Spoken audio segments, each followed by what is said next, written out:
আসসালামু আলাইকুম দর্শক শুভেচ্ছা নিন আপনাদের সবাইকে স্বাগত জানাচ্ছি। আমি কনক সারোয়ার আজকের অনুষ্ঠানে। দর্শক ১ম এই ক্ষমা চেয়ে নিচ্ছি। প্রচন্ড ঠান্ডায় আমি ঠান্ডা আক্রান্ত। নেজাল ভয়েস এর জন্য আমি দুঃখ প্রকাশ করছি। এবং গুরুত্বপূর্ণ বিষয়টি হচ্ছে যে আমাদের অনেকেই কিন্তু আ প্রধানমন্ত্রী হওয়ার জন্য প্রস্তুতি নিয়ে রেখেছেন। কেউ ভাবছেন তারেক রহমান প্রধানমন্ত্রী হচ্ছেন, কেউ ভাবছেন আ আ ডাক্তার শফিকুর রহমান প্রধানমন্ত্রী হচ্ছেন। মন্ত্রিপরিষদের তালিকা এই ২ দলের মধ্যেই খসড়া হয়ে আছে। কিন্তু বাস্তবতা হচ্ছে যে গণভোট এবং জাতীয় সংসদ নির্বাচনের পরেই ক্ষমতার বল হচ্ছে না।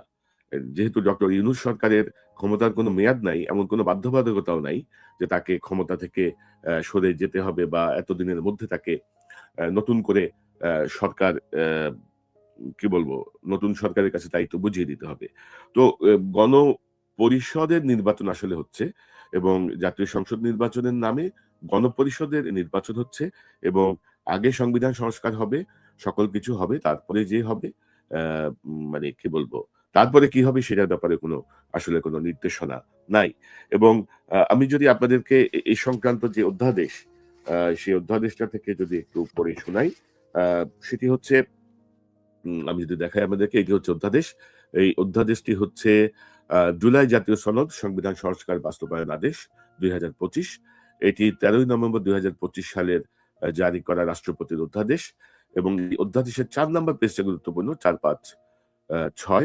আমি যদি ৪ নাম্বার পেজের উল্লেখযোগ্য কয়েকটা অংশ পড়ি, গুরুত্বপূর্ণ অংশগুলো আমি হাইলাইট করে রেখেছি। আ আমি যদি পড়ি তাহলে আপনাদের বুঝতে সুবিধা হবে কেন আমরা বলছি যে নির্বাচন হলেই ক্ষমতা হস্তান্তর হচ্ছে না। আ ধরেন সংবিধান সংস্কার পরিষদ গঠন, উহার কার্যাবলী ও বিলুপ্তি। গণভোটে উপস্থাপিত প্রশ্নের উত্তরে প্রদত্ত সংখ্যাগরিষ্ঠ ভোট হাঁ-সূচক হইলে এই আদেশ জারির আ অব্যবহিত পরে অর্থাৎ জাতীয় সংসদ নির্বাচনে নির্বাচিত প্রতিনিধিদের সমন্বয়ে একটি সংবিধান সংস্কার পরিষদ গঠন হবে, যা সংবিধান সংস্কার বিষয়ে সকল ক্ষমতা প্রয়োগ করতে পারবে এবং উক্ত নির্বাচনের যারা নির্বাচিত হবেন তারা একই সঙ্গে সংসদ সদস্য এবং একই সঙ্গে সংবিধান সংস্কার পরিষদের সদস্য হিসেবে দায়িত্ব পালন করবেন। অর্থাৎ অতীতে যেটাকে গণপরিষদ বলা হচ্ছিল, গণপরিষদের দ্বারা সংবিধান প্রণয়ন হয়। এখানে এটি হচ্ছে সংবিধান সংস্কার পরিষদের সদস্য অর্থাৎ এমপিরাই সংবিধান সংস্কার পরিষদের সদস্য। পরিষদ উহার ১ম অধিবেশন শুরুর তারিখ হইতে ১৮০ কার্য দিবস। দর্শক ১৮০ দিন না ১৮০ কার্য দিবস। ১৮০ কার্য দিবস মানে আপনারা জানেন যে বাংলাদেশে ২৬ দিনে হয় ১ মাস। অর্থাৎ ২৬ কার্য দিবসে এর মধ্যে ঈদের ছুটি, পূজার ছুটি, এই ছুটি, ওই ছুটি মিলিয়ে এই ১৮০ কার্য দিবস যে কত দিবসে যে শেষ হয় সেটি বলা মুশকিল। তো এবং এই ১৮০ কার্য দিবসের কথা বলা হলেও যতদিনই লাগে অনির্বাচিত ডক্টর ইউনূসের মুরুব্বি সরকারি ক্ষমতায় থাকবে। এই ব্যাপারটি মোটামুটি নিশ্চিত।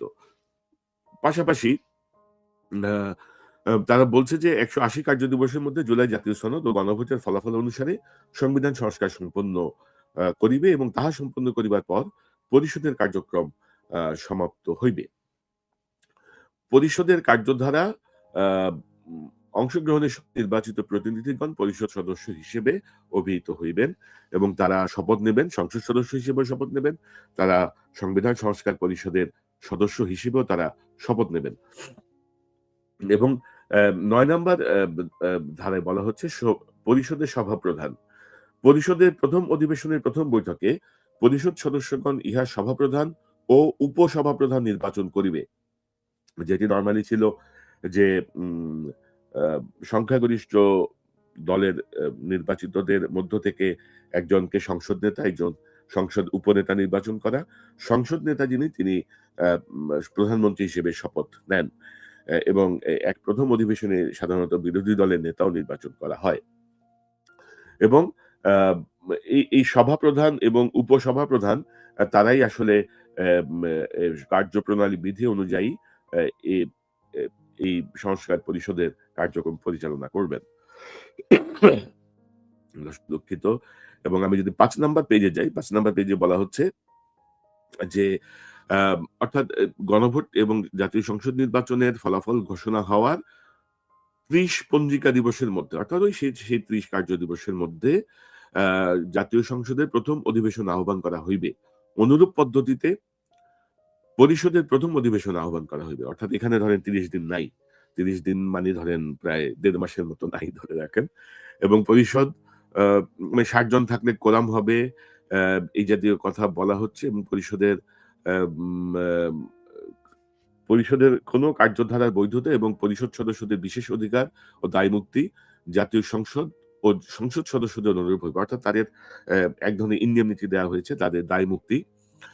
এবং বলা হচ্ছে যে উম আ তারা এই যে সংবিধান সংস্কার সম্পন্ন হওয়ার পরে যে সকল সংস্কার যেগুলো কার্যকর করা তা অবিলম্বে কার্যকর করা হবে এবং এক্ষেত্রে সরকার সকল যথোপযুক্ত ব্যবস্থা গ্রহণ করবে।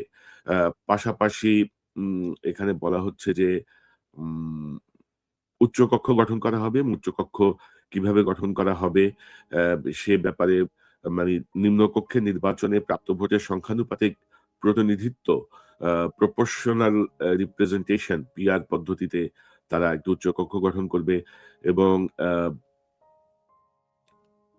এই জাতীয় কিছু কথা বলা হয়েছে, উচ্চকক্ষের মেয়াদ সম্পর্কে বলা হয়েছে এবং এই জাতীয় বিষয়ে সকল আইন প্রণয়নের ক্ষমতা সরকারের এবং এই সরকারি ইউনুস সরকারের।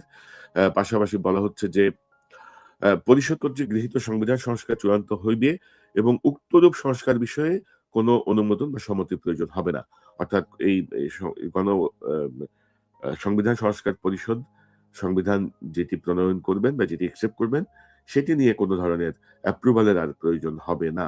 এবং ধরেন এই যে ধরনের সংবিধান সংস্কারের পূর্ণাঙ্গ পাঠ রেডি হওয়ার পরে সরকার অধ্যাদেশ জারি করবে। কিন্তু এরপরে কি নির্বাচন হবে আবার? নাকি যারা গ গণপরিষদে ছিলেন তারা সংবিধান সংস্কার পরিষদে ছিলেন এবং নির্বাচিত সংসদ সদস্য, তাদের মধ্য থেকে সরকার গঠন হবে। সে ব্যাপারে কোনো সুনির্দিষ্ট কোনো নির্দেশনা কিন্তু এখানে দেয়া হয়নি। অর্থাৎ আমরা গণভোট, আমরা আ উম আ জাতীয় নির্বাচনের কথা বলছি। সবাই প্রস্তুত হয়ে আছি যে দেশ হয়তো ফেব্রুয়ারির ১৫ তারিখের মধ্যে হয়তো নতুন প্রধানমন্ত্রী পাচ্ছে, একটা নতুন সরকার পাচ্ছে। আসলে কিন্তু সেটি পাচ্ছে না। অনির্বাচিত ইউনূস সরকারই ক্ষমতা কামড়ায় ধরে রাখছে। জুলাই বিপ্লব শেষ। জুলাই বিপ্লবে ১২টা সে বাজায় দিছে তার সরকার দিয়ে গত ১৬-১৭ মাসে। এখন ধরেন আরো মজা লুটতে হবে এবং আমার সন্দেহ ছিল। আমাকে কেউ বলছিল যে মার্চ মাসে নাকি ইউনূসের বিদেশে রাষ্ট্রীয় সফর আছে। তো এটা থেকে একটু কনফিউশন তৈরি হওয়ার পরে আমরা চেক ব্যাক করে দেখলাম পরিস্থিতি আসলে সুবিধার না আরকি। তো ধরেন এখন এখানে অনেক জটিলতা আছে। অর্থাৎ রাষ্ট্র যারা চালায় আমরা যাদেরকে দেখি, তারা কিন্তু আসলে রাষ্ট্র চালায় না। রাষ্ট্র চালানোর নেপথ্যে অনেক মানুষ থাকে। এদের একটা অংশকে বলা হয় ডিপ স্টেট। এই ডিপ স্টেট এবং আরো কিছু প্রক্রিয়া মিলে ধরেন বাংলাদেশে একটি টোটাল একটা মাস্টার প্ল্যানের মাধ্যমে বাংলাদেশটাকে এগিয়ে নিয়ে মানে বাংলাদেশটাকে পরিচালিত করা হচ্ছে এবং আপনারা যদি দেখেন যে আ উম বিএনপি জামাত এই ২ টা দল হাসিনার ১৫-১৬ বছরে মানে মে হত্যার শিকার হলো, গুমের শিকার হলো, আম নির্মম নির্যাতনের শিকার হলো, বছরের পর বছর জেল খাটলো। কিন্তু অ্যা হাসিনা পালায় যাওয়ার পরে দেখেন ২ দলের মধ্যে কামড়াকামি শুরু হয়ে গেছে। বিএনপি জামাতকে সহ্য করতে পারতেছে না, জামাত বিএনপিকে সহ্য করতে পারছে না। মারামারি হচ্ছে, নানা ধরনের পরিস্থিতি উত্তপ্ত। সোশ্যাল মিডিয়া উত্তপ্ত, রাজপথ উত্তপ্ত, বক্তৃতার মঞ্চ উত্তপ্ত। এমনটি হওয়ার কথা ছিল না। এখন ধরেন গণভোটে যদি হ্যাঁ জয়যুক্ত হয়, তাহলে ধরেন এখানে একটা সংখ্যাগরিষ্ঠ আ এবং সরকার যদি কোন একটা দল যদি সংখ্যাগরিষ্ঠতা পায়, তাহলে ধরেন সিনারিও একরকম। গণভোটে যদি সরকার জয়যুক্ত হয়, কিন্তু সরকারে যদি কোন দল যদি সংখ্যাগরিষ্ঠতা না পায়, তাহলে কিন্তু আবার আরেক পরিস্থিতি তৈরি হবে। আবার ধরেন আ গণভোটে যদি জয়যুক্ত হয়, তাহলে ধরেন জুলাই সনদ কার্যত বাতিল। সংসদ নির্বাচন অর্থাৎ সব মিলিয়ে ধরেন গণভোটে জয়যুক্ত হলো, কিন্তু নির্বাচন হলো প্রশ্নবিদ্ধ। অনেক অসংখ্য আসন স্থগিত, অনেক আসনে নির্বাচন বাতিল হয়ে গেল। অর্থাৎ সব মিলিয়ে একটা জটিল পরিস্থিতি তৈরি করা হয়েছে এবং ধরেন এখানে যেই বলা হচ্ছে যে ১ম অধিবেশনে একজন সভাপ্রধান এবং সভা উপপ্রধান আ নির্বাচিত হয়ে তা মিলে এই সংবিধান সংস্কারের কার্যক্রমকে এগিয়ে নিয়ে যাবে। অর্থাৎ ভোটকে মাথায় রেখেই উম এই আ অধ্যাদেশটি প্রণয়ন করা হয়েছে। যার জন্য আপনি দেখবেন যে অ্যা অনেক দলই কিন্তু ভোটের পক্ষে কোন প্রচারণা চালাচ্ছে না। বিএনপির পক্ষ থেকে একবার বলা হয়েছিল যে, যেভাবে কথা হয়েছিল পরবর্তীতে তারা তাদের মতো করে অনেক কিছু পরিবর্তন করেছে। অর্থাৎ এই এই ইউনূস, ডক্টর ইউনূস এবং তার নেতৃত্বাধীন যেই মুরুব্বি এবং অপদার্থ সরকার, সেই সরকার আরো ক্ষমতায় থাকতে চায়। কমপক্ষে ধরেন ৮-৯ মাস ক্ষমতায় থাকতে চায়। এর মধ্যে আর কোন খেলা খেলে কিনা, এর মধ্যে আর কোন খেলা খেলে তারা আরো লম্বা করে কিনা, এটি আসলে বলা খুবই মুশকিল। এবং যদি এমন হতো যে আম আ ১ম অধিবেশনে একজন সংসদ নেতা নির্বাচিত হবেন, সংসদ উপনেতা নির্বাচিত হবেন এবং বিরোধী দলীয় নেতা নির্বাচিত হবেন। সংসদ নেতা প্রধানমন্ত্রীর দায়িত্ব গ্রহণ করবেন এবং এই সংসদের নেতা এবং বিরোধী দলীয় নেতা দুজন মিলে এই সংস্কার পরিষদের সভাপতি এবং সহসভাপতির দায়িত্ব পালন করবেন এবং তারা দুজন মিলে এই সংস্কার প্রস্তাবের কাজগুলোকে এগিয়ে নিয়ে যাবেন। তাহলে ধরেন এক ধরনের ঐক্যমত্যের ভিত্তিতে আমরা কিছু কাজ করতে পারতাম। অর্থাৎ সামনে যেদিকে যাচ্ছে সরকারের যে ইনটেনশন বা ২০০৯ সালের নির্বাচনের যে অভিজ্ঞতা আমাদের মাথায় আছে, সেই জায়গাটায় কেন যেন মনে হচ্ছে একটা আ ঝুলন্ত সংসদের দিকেই ডিপ স্টেট বাংলাদেশকে নিয়ে যাবে এবং আ একটা জটিল একটা কেওয়াজ অ্যা তৈরি হওয়ার দিকে আছে এবং জাতীয় সংসদ নির্বাচনের ধরেন আজকে জানুয়ারির ২৯ তারিখ আমার এখানে ৩০-৩১ এদিকে ২ দিন, ওইদিকে ধরেন ১১ দিন। ১৩ দিন আগে এই জাতীয় অ বক্তব্য আসাটা অত্যন্ত দুঃখজনক এবং ভেরি মাচ আনফরচুনেট যে ১৪০০ মানুষ জীবন দেওয়ার পরেও আমরা একটা শেপে আসতে পারলাম না। এখনো আমাদের ক্ষমতার কামড়াকামড়ি চলছে এবং যাকে আমরা বিশ্বাস করে রাষ্ট্র ক্ষমতায় বসালাম, অ্যা যার উপর আস্থা রাখলাম সেই ইউনূসই এখন ক্ষমতার কাঙাল হয়ে বসে আছে। সেই ইউনূসই ধরেন জুলাইটাকে বেচে তার মতো করে ফায়দা লুটার চেষ্টা করছে। এটি অত্যন্ত দুঃখজনক এবং আমরা বিভিন্ন সময় বিভিন্ন ধাপে ভাগে আমরা কিন্তু বলেছি যে এই এই এই এই এই ইউনূস সরকারই জুলাই বিপ্লবটাকে শেষ করে দিচ্ছে এবং ১ম থেকে এ পর্যন্ত যদি দেখেন অ্যা যে কার্যক্রমগুলো নেয়ার জন্য বারবার বলা হয়েছিল, সেই জাতীয় কোনো কার্যক্রম নেওয়া হয় নাই। এই ইউনূস সরকার, এটা যে একটা সরকার ক্ষমতায় আছে, সেই জাতীয় কোনো কি বলবো? কর্তৃত্ব স্থাপন করতে ব্যর্থ হয়েছে। প্রশাসনের উপরে বলেন, সেনাবাহিনীর উপরে বলেন বা অন্যান্য সকল জায়গায় বলেন।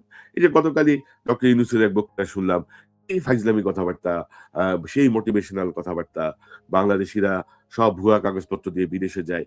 আরে ভাই তুমি তো গত ১৬-১৭ মাস ক্ষমতায় আছো ভাই। তুমি কি করছো? একটা বাটপার ধরছো, একটা চোর ধরছো? কারা এই কাগজপত্রগুলো বৈধতা দিছে কাউকে ধরে শাস্তি দিতে পারছো? খালি বড় কথা। তার সাথে আছে আসিফ নজরুল এবং ধরেন এই যে ইনটেনশন, এই ইনটেনশন আজকের ইনটেনশন না। এই ইনটেনশন কিন্তু অনেক আগে থেকে তারা উম ধরেন এগুলোকে নানাভাবে কিন্তু মানুষের মাথায় দিয়ে এক ধরনের পরিস্থিতি তৈরি করেছে এবং আমি যদি একটা বক্তব্য শোনাই আপনাকে, এটি গত বছরের অক্টোবরের একটা বক্তব্য, আসিফ নজরুলের একটা বক্তব্য। এটা যদি শোনেন তাহলে আপনাদের কাছে ক্লিয়ার হবে যে তারা অনেক আগে থেকে এই পরিকল্পনাগুলো নিয়ে এগোচ্ছে। জনৈক্যের বিষয় আজকে আমাদের এমনি জেনারেলি একটা আলোচনা হয়েছে জনৈক্যের বিষয়গুলো। একটা হচ্ছে আপনারা জানেন ঐকমত্য কমিশন ২টা বিকল্প দিয়েছে। একটা হচ্ছে আপনার জুলাই সনদ বাস্তবায়ন আদেশ, তারপর গণভোট, তারপরে ২৭০ দিন মধ্যে না হলে স্বয়ংক্রিয়ভাবে আপনার সংবিধান সংশোধন হয়ে যাবে। তো এটা একটু মানে এরকম কোনো নজির আছে কিনা বা এটা আদৌ সম্ভব কিনা এটা আমরা দেখব। আর এটা হচ্ছে এই দায়িত্ব নির্বাচিত সংসদের হাতে ছেড়ে দেওয়া। এই দুইটা আপনার বিকল্পের মধ্যে কোনটা আসলে বেশি গ্রহণযোগ্য সেটা নিয়ে রাজনৈতিক দলের মধ্যে তীব্র মতবিরোধ রয়েছে। যেটা বলুন, আমরা ফেব্রুয়ারির প্রথমার্ধে জাতীয় নির্বাচন করব, ঠিক আছে? আর নির্বাচন করলে এরপরে নির্বাচিত পার্লামেন্টের সংস্কার করার কোনো দায়িত্ব থাকবে না, সব আমাদেরই করে যেতে হবে। এটা তো কোনো আপনার মানে না, এটা কোনো বেদ বাক্য না। আমরা যতটুকু পারা যায় করে যাব, সম্ভব হলে সবই করে যাব। ইন্টেনশনটা বুঝতে পারছেন। আমরা যতটুকু পারবো করে যাব, সম্ভব হলে সব করে যাব। অর্থাৎ তার বক্তব্যই কিন্তু ছিল যে নির্বাচিত সংসদের উপরে এই দায়িত্বটা ছেড়ে দেয়া, কিন্তু তারা সেটি ছেড়ে দিচ্ছেন না। সো এখনো সময় আছে, যে ১৩ দিন সময় আছে, এই সময়ের মধ্যে আমি মনে করি রাজনৈতিক দলগুলো ডক্টর ইউনূসের সঙ্গে কথা বলেন, কথা বলে বোঝার চেষ্টা করেন যে আসলে কি হতে যাচ্ছে। আমরা নির্বাচনের পরেও অনির্বাচিত কোনো শাসনে থাকতে চাই না। বিশেষত গত ১৬-১৭ মাস আমাদেরকে শাসনের যেই রূপ দেখানো হয়েছে, শাসনের যে চেহারা আমরা দেখেছি, ডক্টর ইউনূসের কিছু মোটিভেশনাল স্পিচ ছাড়া সকল জায়গায় যে ব্যর্থতা এবং ইকোনমিক ক্ষেত্রে আমি যদি বলি, প্রবাসীদের রেমিটেন্স ছাড়া তেমন কোনো বড় সাফল্য নাই। এবং আপনি যদি দেখেন যে ইন্ডিয়া কার্ড এই ইউনূস খুব ভালোভাবে খেলতে পারে। কারণ জানে যে বাংলাদেশের মানুষের মধ্যে ভারত বিরোধিতার একটা বিষয় কাজ করে।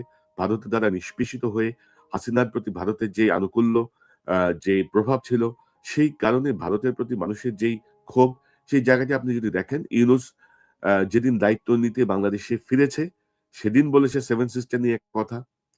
এই যে গত কয়েক আগে আ আ ইকোনমিক জোন বাতিল করে দিয়েছে। সীতাকুণ্ড এলাকায় ভারতের যে ইকোনমিক জোন হাসিনা অনুমোদন করেছিল। এগুলো সব কৌশল। পাশাপাশি ধরেন আপনি বিশ্বকাপ ক্রিকেট থেকে ছিটকে পড়লেন। আপনি নেগোশিয়েট করতে পারলেন না। অর্থাৎ আ মানে আমি ভাত খাবো না বলে না খাওয়াটা একরকম বিষয়। কিন্তু এটাও ধরেন এক ধরনের গেম আরকি, যে আমরা ভারতের বিরুদ্ধে কঠোর অবস্থানে যে আমরা বিশ্বকাপে খেলি নাই। এটা কোন কথা না। আপনি এত ইন্টারন্যাশনাল আ কি বলবো কানেকশন আপনার, এত কিছু আপনার, এত হোমতোম। আপনি কেন আন্তর্জাতিকভাবে এই বিষয়টা সমাধান করতে পারলেন না? কেন আপনি সিদ্ধান্ত দিয়ে দিলেন যে আমরা যাব না, আমরা করব না। তো ক্ষতিগ্রস্ত হলো কে? আখেরে এটাও কিন্তু এক ধরনের আ ভারত বিরোধী ট্রাম্প কার্ড এই ইউনূস সরকার বাংলাদেশের জনগণকে ঘোল খাওয়ানোর জন্য ব্যবহার করছে। তো আমি আ আ বিএনপি, জামাত সহ জাতীয় নেতা আছেন তাদেরকে বলব, এবং আমি খুব অবাক হই যে ধরেন বিএনপির এত বিশাল, বিশাল পন্ডিত, একেকজনের যে বডি ল্যাঙ্গুয়েজ, কি হোমতোম, কি ভাবসাব, কেউ কিছু বুঝলো না যে ইউনূস সরকার এভাবে তাদেরকে ঘোল খাওয়াবে। জামাতের তো ধরেন চিকন বুদ্ধির নেতাদের। তো জামাতও টের পাইল না যে ইউনূস সরকার এই অধ্যাদেশের মাধ্যমে জুলাই সনদ বাস্তবায়ন এবং সংবিধান সংস্কারের মাধ্যমে গেড়ে বসতেছে আরো বেশ কিছুদিনের জন্য, দীর্ঘদিনের জন্য। আমার মনে হয় যে এখনই কথা বলতে হবে। নির্বাচনের আগেই প্রয়োজনে এই অধ্যাদেশ সংশোধন করেন, বাতিল করেন, বা নতুনভাবে এই অধ্যাদেশে কিছু সংশোধন এনে এই সভাপ্রধান, সভা উপপ্রধান এসব ঘোড়ার ডিম দিয়ে হবে না। অনির্বাচিত সরকার একদিনও ক্ষমতায় থাকবে না, এবং আ উম আ নির্বাচনের পরে এই সংবিধান সংস্কার পরিষদ, সংসদ একই সঙ্গে হবে। বাট নতুন সরকারও হবে। নতুন সরকারের অধীনেই সকল কিছু পরিচালিত হবে। কারণ আমরা আশা করি হাঁ জয়যুক্ত হবে, এবং হাঁ জয়যুক্ত হলে এখানে এটি পরিবর্তন বা এটি না করে কোন সরকারের পক্ষেই আসলে থাকা মুশকিল হবে। আর যেহেতু ছাত্র জনতা, জনগণ সতর্ক পদক্ষেপে আছে, এবং ইনফেক্ট এই জুলাই বিপ্লব বা হাসিনাকে হটানোর জন্য ছাত্র জনতার পাশেই বিএনপি, আওয়ামী লীগ সহ অন্যান্য রাজনৈতিক দলেরও কি অবদান কম? সবাই মিলেই তো এই প্রচেষ্টা। সো সেই জায়গাটায় অনির্বাচিত ইউনূসকে মাথার উপরে ছড়ি ঘুরাইতে দেওয়ার কোন সুযোগ নাই। নির্বাচিত সরকার দায়িত্ব গ্রহণ করবে, এবং একই সঙ্গে তারা এই হাঁ জয়যুক্ত হবে আমরা আশা করছি।